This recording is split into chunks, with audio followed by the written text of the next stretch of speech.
Bismillahirrahmanirrahim. Assalamualaikum dan salam sejahtera. Saya Cikgu Syafiq untuk first class, kelas matematik tingkatan 2 hari ini. Suka ambok dulu. Jangok-jangok sikit. Okey. Untuk kelas pertama kita pada pagi ni, kita akan kenalkan buku teks kita, matematik tingkatan 2. Jadi harap semua dah ada untuk kita memulakan kelas. Jadi selain buku teks, kita perlukan buku tulis. Buku tulis, pen, alat tulis dan sebagainya lah. Macam biasa. Jadi untuk tajuk pertama hari ini, kita tengok kandungan. Harap semua subjek matematik tahun lepas, tingkatan 1, dah habis silibus. Jika tidak ada halangan ataupun jika silibus yang belum habis tu, kita akan cuba selit-selitkan pengajaran pada tingkatan 1 dalam tingkatan 2. Jadi di sini kalau rujuk buku teks masing-masing, bagi yang belum ambil buku teks tu, sila pause dan cuba dapatkan buku teks dan sediakan buku tulis. Buku teks, buku tulis dan pen, alat tulis. Kalau kita tengok muka surat kandungan, muka surat 3 Roman, kandungan kita ada untuk tingkatan 2 ni sebanyak 13 bab. 13 bab. Okay, kita akan tengok satu persatu apakah yang akan kita pelajari sepanjang tahun ini di tingkatan 2 matematik tingkatan 2. Pertama adalah pola dan jujukan. Sama juga macam tingkatan 1 tahun lepas, kita ada pola nombor, pola dan jujukan nombor.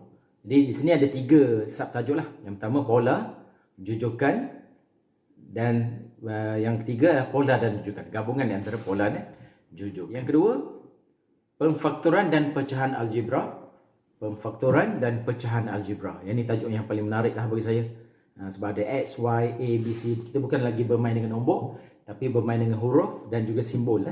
Yang mana huruf dan simbol ni boleh mewakili semua jenis nombor. Hampir semua jenis nombor. Nombor bulat, negatif, nombor integer, nombor perdana dan sebagainya. Seterusnya yang ketiga, tajuk rumus algebra. Yang ni lagi menarik. Melibatkan rumus, penukaran perkara rumus sebagai perkara asas. Ini antara kepakaran saya lah dalam menyediakan soalan dan juga menyelesaikan masalah algebra, insyaAllah. Yang keempat, kita ada poligon. Poligon ada 2 di sini. Satu poligon sekata. Poligon melibatkan gon ni segi lah. Poli banyak segi. Okay, jadi kalau poligami tu maknanya gami tu kahwin.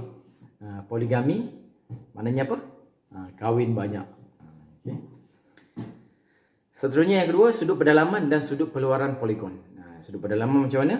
Kalau kita tengok di sini, sudut pedalaman contohnya segitiga. Ini sudut pedalaman lah. Ini dia panggil sudut pedalaman. Ini bahagian dalam. Sudut peluaran bukan yang luar ni. Tapi bila kita unjurkan satu garis, maka yang ini adalah sudut peluaran. Sudut luar. Sudut luar. Itu sudut peluaran. Jadi beza sudut dalam, betul-betul dalam segi tu, dalam poligon tu. Tapi sudut luar bukannya yang major tu, tapi yang kita unjurkan 180 darjah pelengkap kepada sudut dalam. Mana sudut luar ditambah dengan sudut dalam tu, nilainya akan jadi 180. Itu masuk sudut peluaran. Bab yang kelima ialah bulatan. Juga kebanyakan tajuk ni adalah unjuran daripada tajuk tingkatan 1 dulu. Bulatan, sifat bulatan, sifat simetri perentas, pusat, diameter, jejari, tembereng, dan juga sektor. Yang ketiga, lilitan dan luas bulatan. Lilitan kita tahu rumusnya adalah 2 pi j, 2 darab dengan pi dan juga darab dengan jejari. Apa nilai pi? 22/7 ataupun yang lebih tepatnya 3.14. Itu lebih tepat lah. Seterusnya bab yang ke-6, bentuk geometri 3 dimensi. Ini melibatkan 3 dimensi lah. Apa dia bentuk dia? Kita ada segitiga, kon, kita ada silinder, sfera, kubus, kuboid dan sebagainya. Jadi ada 4 subtajuk di sini dalam bentuk geometri. Sifat geometri. Yang kedua, bentangan. Macam kita main tenteng tu. Itu bentangan. Kalau kita lukis, kita gunting, kita bercantum-cantum untuk menjadi bentuk 3 dimensi. bentangan 3 dimensi. Luas permukaan. Setiap bentuk 3 dimensi itu ada permukaan dia. Di setiap permukaan tu ada luas. Jadi jumlah luas tu berapa. Yang terakhir isi padu bentuk 3 dimensi. Ini rumus-rumus lah. Macam isi padu kubus. Lebar darab tinggi darab dengan tapak dia. Panjang darab tinggi darab tapak dia. Itu kubus ataupun cuboid. Kalau silinder, pi j kuasa 2 isi padu, pi j kuasa 2 didarab dengan tinggi silinder. Kalau segitiga macam mana? Kalau sfera macam mana? 4/3 pi j kuasa 3. Itu isi padu sfera. Kalau luas permukaan sfera macam mana? Di sini melibatkan satu lagi. Kalau kita nak ingat rumus tu mungkin payah sikit, tapi kita ada satu kaedah pembezaan dalam matematik tingkatan 4 MX. Kita ada pembezaan di mana kita akan bezakan isi padu, kita akan dapat luas. Itu advance sikit lah. Saya akan share juga insyaAllah. Habis bab 6, kita masuk bab yang ke-7. Bab yang ke-7 di sini adalah jarak koordinat. Koordinat ni macam map lah, macam peta. Kita ada kalau atas peta tu ada grid, grid longitude dengan latitude. Jadi koordinat ni macam graf, atas graf. Jarak dalam sistem koordinat Cartes ini melibatkan kertas graf, menggunakan kertas graf, melibatkan teorem Pythagoras jika melibatkan segitiga tegak. Yang kedua, titik tengah dalam sistem koordinat Cartes. Jika kita ada dua titik, nak tahu macam mana titik tengah dia, menggunakan rumus titik tengah. Dan yang terakhir, sistem koordinat Cartes. Macam mana sistem dia. Habis bab 7. Bab 8 itu graf fungsi. Graf fungsi ni melibatkan persamaan lah. Fungsi daripada x kepada y. Kemudian kita tengok graf x melawan y. Okay. Y melawan x. Kita sebut menegak dulu. Y melawan x. Ke-9. Ada dua juga. Laju dan pecutan. Yang pertama laju. Yang kedua pecutan. Ini lebih kepada fizik lah. Lebih kepada subjek fizik. Melibatkan dimensi keempat. Ada orang kata dimensi pertama titik. Dimensi kedua garis. Dimensi ketiga ialah yang bentuk 3 dimensi ni. Dimensi keempat bila objek itu bergerak melibatkan perubahan hal laju dan perubahan jarak dan masa. Itu dimensi keempat. Dia satu pandangan lah. Dimensi kelima apa dia? Okay. Laju dan pecutan. Kalau laju tu dimensi keempat, mungkin pecutan tu dimensi kelima. Okay. Boleh kita kategorikan lah. Mungkin untuk faham lebih banyak tentang apa itu dimensi. Okay, laju dan pecutan. Seterusnya bab yang ke-10. Satu saja, itu kecerunan garis lurus. Jadi menceritakan tentang kecerunan. Kalau ini kecerunan dia kosong, kalau ini kecerunan dia tidak tertarif. Yang ni semua ni ada kecerunan dia, yang dinilai kecerunan dia positif ataupun negatif. Kalau positif tu dia bergerak dia ke kanan, kalau negatif tu dia ke kiri. Seterusnya bab yang ke-11, transformasi isometri. Ini kita dah belajar dulu. Transformasi melibatkan ada di sini translasi, iaitu perubahan tempat. Bentuk sama, arah sama, tapi tempat saja dia berubah, berada di sini atau di sini. Yang seterusnya pantulan, macam image cermin lah. Okay? Kalau bentuk asal macam ni, jadi image dia macam ni. Kalau bentuk asal macam ni, image dia macam ni. Pantulan. Yang seterusnya putaran. Okay? Dia memutar berapa darjah. Jadi untuk tingkatan 2 ni, dia ambil 90 dengan 180 saja. 90, 180. 90, 180. Dia putar pada pusat paksi putaran. Yang kelima, translasi, pantulan dan putaran sebagai isometri. Apakah sifat-sifat isometri bagi ketiga-tiga tadi? Translasi yang berubah tempat, pantulan yang macam image cermin, putaran yang berputar tu. Apakah sifat-sifat isometri dia? Ini yang kelima. Yang keenam, simetri putaran. Macam tubuh kita ni simetri. Kita adalah simetri. Bila kita belah dua, seolah-olah kita boleh letak cermin pada tengah-tengah badan kita ni. Itu bentuk-bentuk simetri. Okey, habis bab 11. Ialah bab yang ke-12, iaitu sukatan kecenderungan memusat. Ini lebih kepada statistik sebenarnya, statistik. Macam kes COVID hari ni berapa, besok berapa, itu semua dinyatakan dalam statistik. Jadi sukatan kecenderungan memusat ini melibatkan mean, purata, median, nilai-nilai di tengah-tengah, dan mode, itu kekerapan. Jadi yang mana lebih sesuai untuk data-data yang ekstrim? Kalau dulu COVID 200, 100, 200, tiba-tiba hari ini 2000, 3000, 4000. Jadi yang manakah data yang paling sesuai digunakan? Adakah mean atau mode ataupun median? Sebenarnya bila ada data ekstrim, sama ada sangat tinggi ataupun sangat rendah, yang paling sesuai digunakan adalah median. Mean tidak lagi sesuai. Okey, yang terakhir, bab yang ke-13, kebarangkalian mudah. Jadi kenapa letak mudah tu? Memang sebenarnya sangat mudah lah. Sikit saja dia melibatkan kebarangkalian. Biasanya peristiwa yang bersandar lah. Yang pertama, kebarangkalian eksperimen. Kita akan gunakan eksperimen duk shilling. Kepala ke ekor, ibu ke anak. Okey. Seterusnya, kebarangkalian teori yang melibatkan kesudahan sama boleh jadi.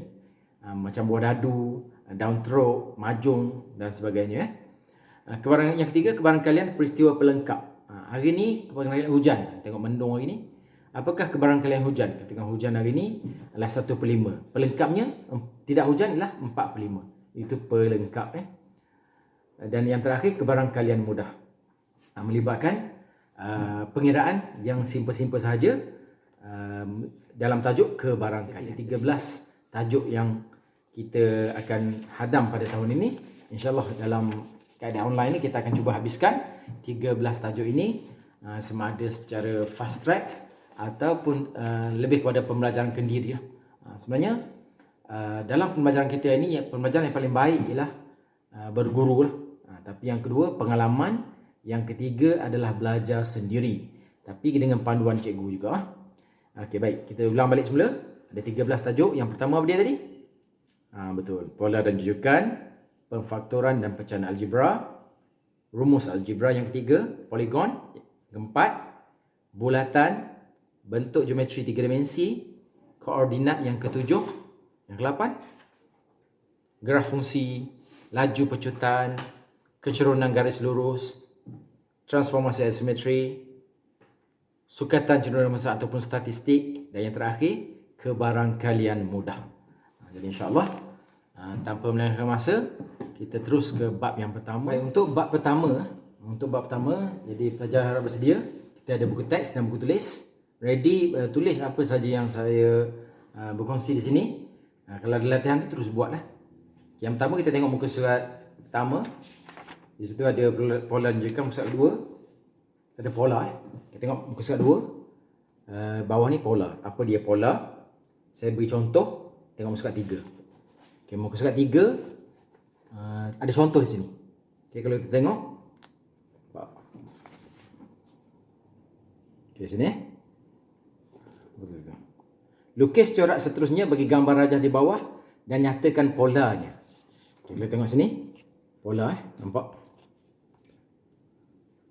Okey. Jadi mula 2 titik, lepas tu 4 titik, lepas tu 6 titik. Mana next ialah 8 titik. Itu jawapan dia. Kita tengok sini. Next contoh seterusnya. Ada segitiga hijau menghala ke atas. Kemudian pola seterusnya segitiga hijau dan biru. Okey, seterusnya hijau, biru, hijau. Jadi next apa dia next? Hijau, biru, hijau, biru. Yes, itu pola. Sangat simple lah. Okey, tengok seterusnya. Contoh 2.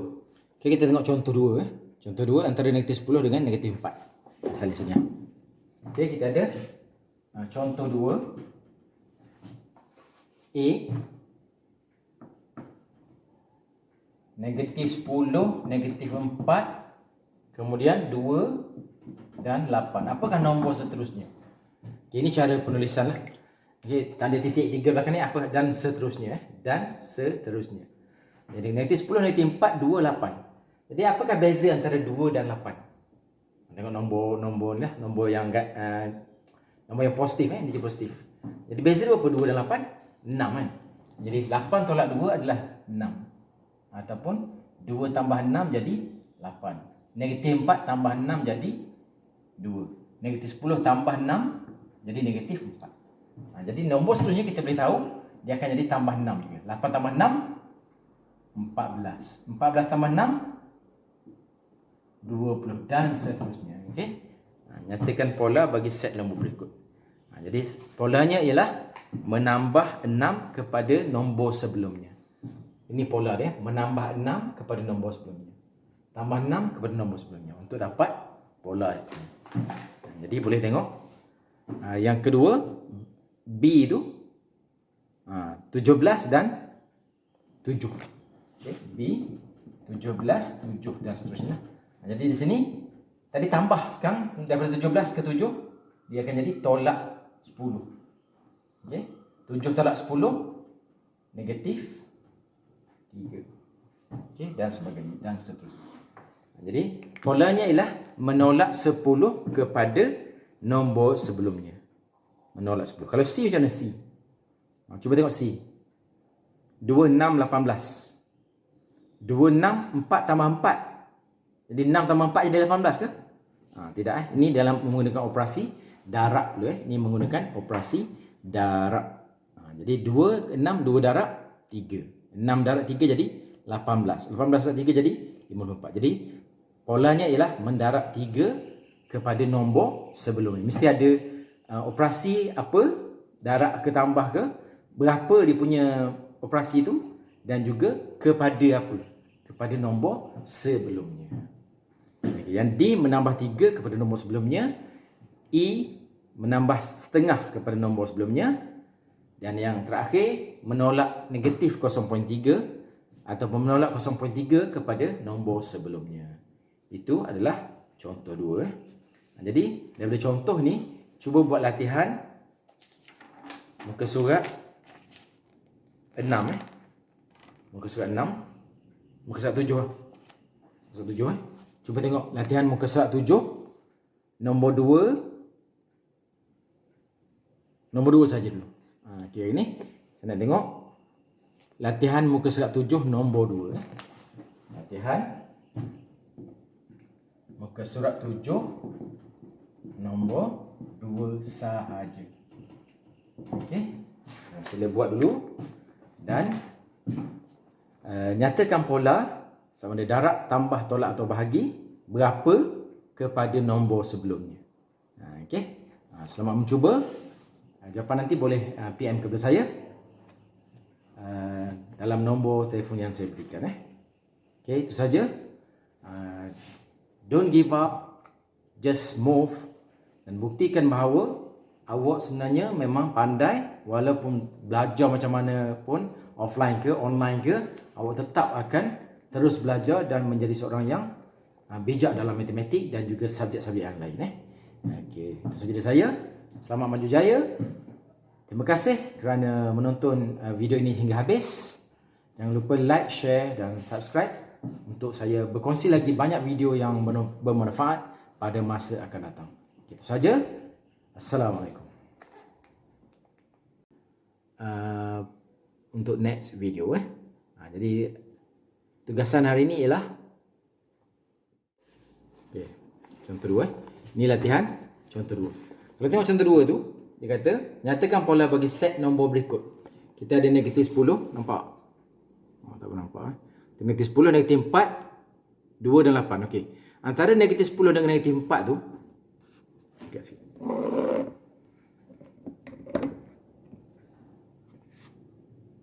Okey.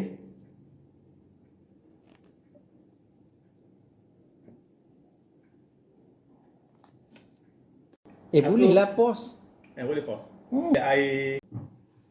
Suka ambul dulu. Jangan jangok sikit. Okey. Jadi